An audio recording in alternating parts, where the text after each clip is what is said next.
India on üks väga huvitav maa. On inimesi, kes ütlevad, et tegelikult päris Indiat nagu ei olekski olemas. Sest Indias elab väga palju erinevaid rahvaid, räägitakse peaaegu et 200 erinevat keelt ja see teeb sellest maast ühe ääretult koloriitse ja huvitava paiga kogu maailmas. Indias on olemas palju vaesust, aga seal on olemas ka palju rikkust. Huvitav on see, et kui liikuda Indias, siis inimesed, olenemata sellest, kui vaesed nad ka ei oleks, nende nägudel on kõigil tunda ikkagi sellist rahulolu, õndsust ja naeratust. Me läheme ja tutvume natukene Indiaga ja selle väega, mis sellel vapustaval maal on. रत्ती सच्ची मैंने जान गवाई है नच कोयलों पे रात बिताई है अखियों की नींद मैंने फूकों से उड़ा दी गिन तारे मैंने उंगली जलाई है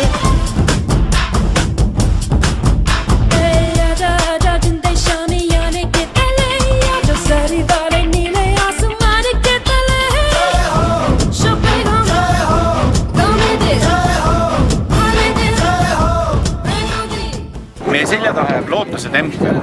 See on Delhi üks väga oluline vaatamisväärsus. Tempel ise ei ole küll vana, aga ta on juba selle lühikese ajaga aastast 1986, kui see valmis saanud väga kuulsaks.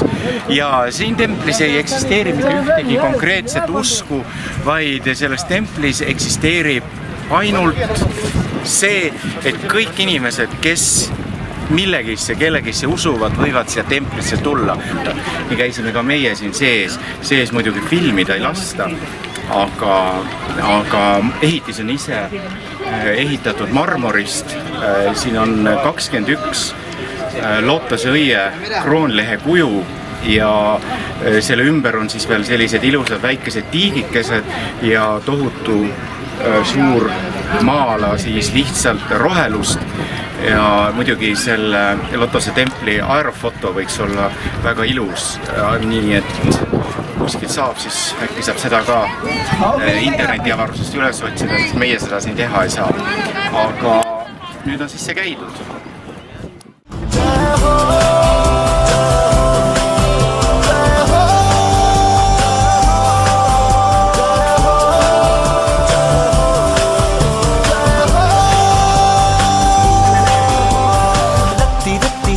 मैंने जान गवाई है नच कोयलों पे रात बिताई है अखियों की नींद मैंने फूकों से उड़ा दी गिन तारे मैंने See on siis Agra, üks India väga koloriitne linn. Selles linnas võib näha väga palju räpasust ja mustust, aga need samad müürid, mida me siin näeme, varjavad endas tõelist pärli ja selleks pärliks on ehitis, mida maailmas teab vist iga inimene, ei ole seda inimest, kes seda ehitise figuuri ette ei oska kujutada. See on Taj Mahal ja järgnevalt me lähemegi vaatama seda 7. maailma imet.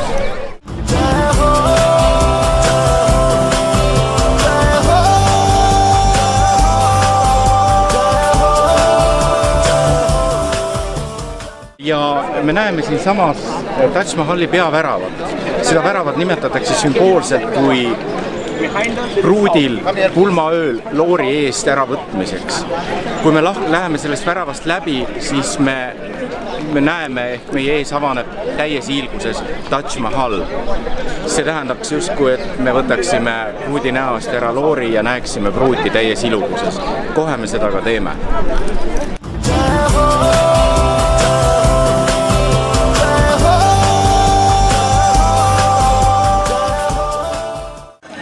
Siis Taj Mahali ja Taj Mahal oma täies hiilguses paistab siin.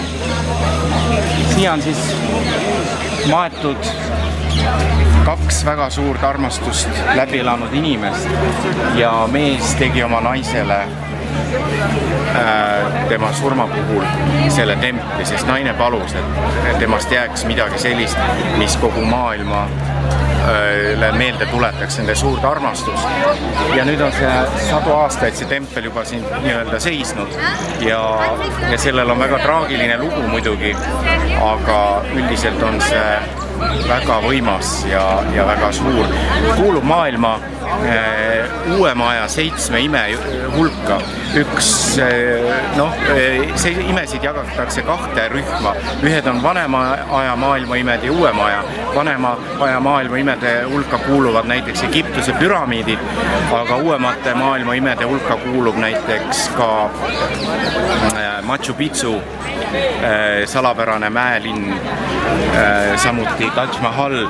Tahtis ka pürgida siia veel Pariisi Eiffeli torn, aga seda ei võetud. Nii et see on siis uue maja 1/7 maailma imest.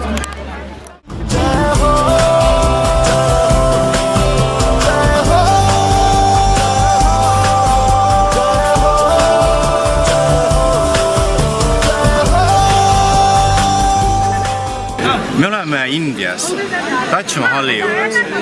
See on paik, mis on kultuuriliselt väga kuulus.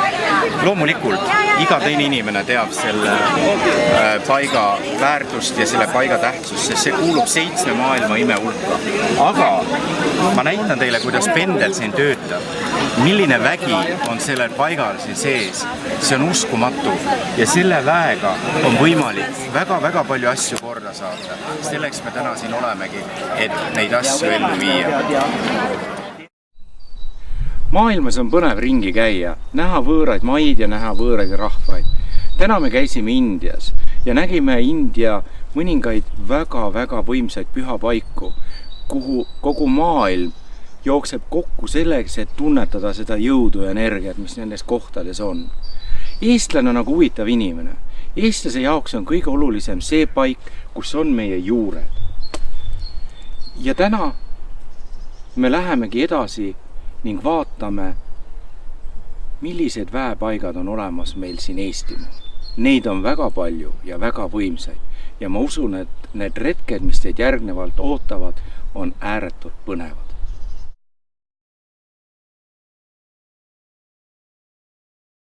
Metsa serval väike maja, millel aknaid pole ees.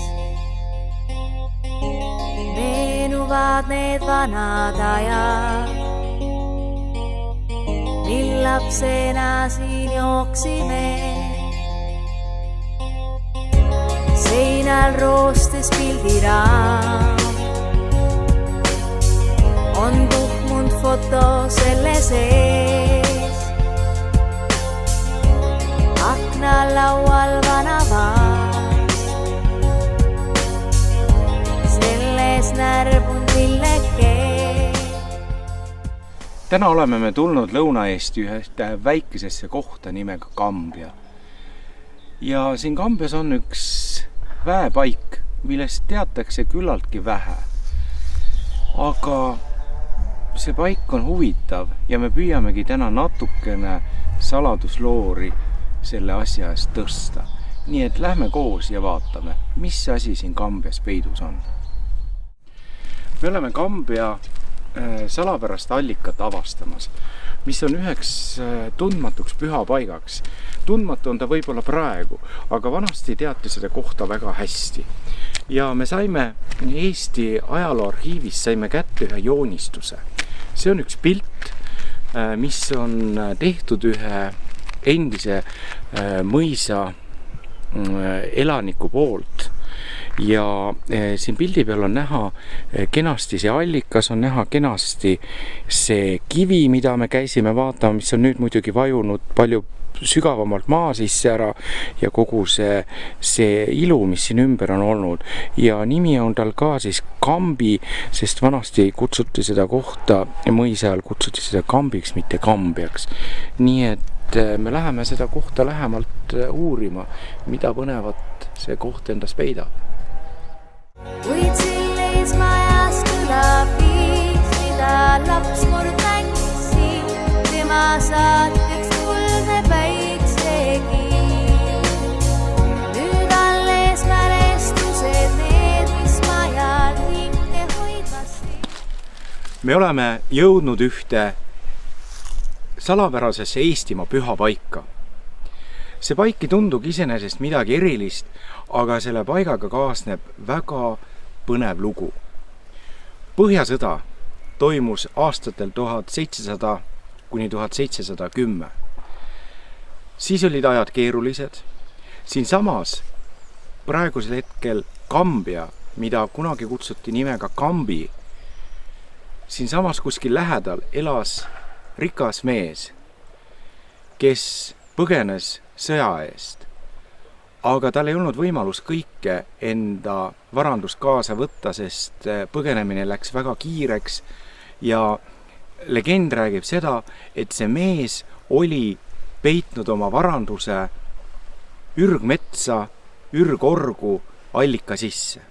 Miks me räägime seda siin? Sest siin on ürgorg. Metsa küll enam ei ole, sest asundus on peale tulnud, aga kõige tähelepanuväärsem on see, et siinsamas on allikas ja selles allikas on kivi. Ja see kivi on kuskil 1,5 meetri kõrgune ja on üleni täis raiutud numbreid, tähti ja nooli. Siin juures on käinud ka arheoloogid, kuid arheoloogid ei ole midagi osanud sellest asjast välja lugeda. Ja see asi ongi jäänud legendiks. See allikas on olnud väga püha ja Eesti-aegsetes ajalooõpikutes on mainitud seda allikat korduvalt. Selle allika juures armastasid ka käia üliõpilased korporatsioonidest, kes käisid siin ja viskasid siia oma õnnemünte, et see allikas tooks õnne. Olgu märgitud, et siis oli kasutusel kuld ja hõberahad. Nüüd ongi küsimus, et mis siis tegelikult on juhtunud. Paik on olemas, aeg on teinud oma töö, aga kivi on alles. Salapäraseid pühapaiku on Eestimaa peal palju ja üks selline ongi see. Kas me suudame seda mõistatust lahendada või ei, seda ei tea.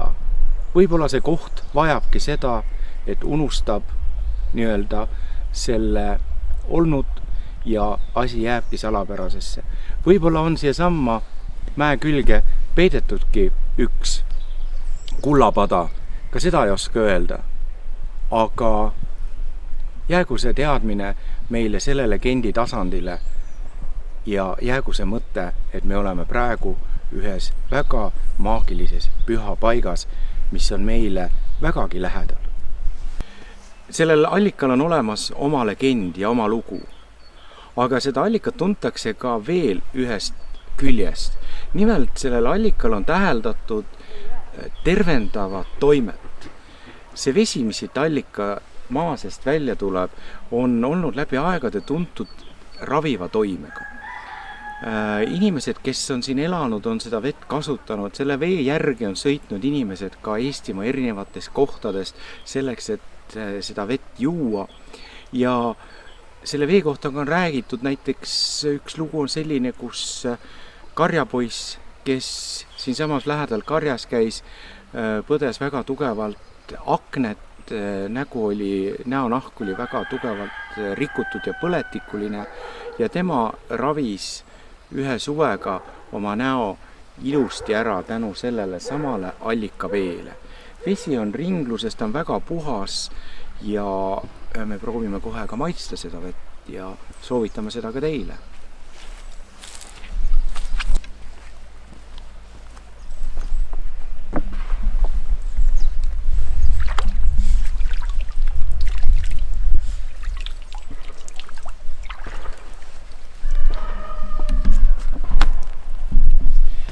Vesi on väga hea maitsega ja loodame ka, et noorendava toimega, mille kohta on ka tulnud vanarahval infot, et see allikas teeb inimese nooreks.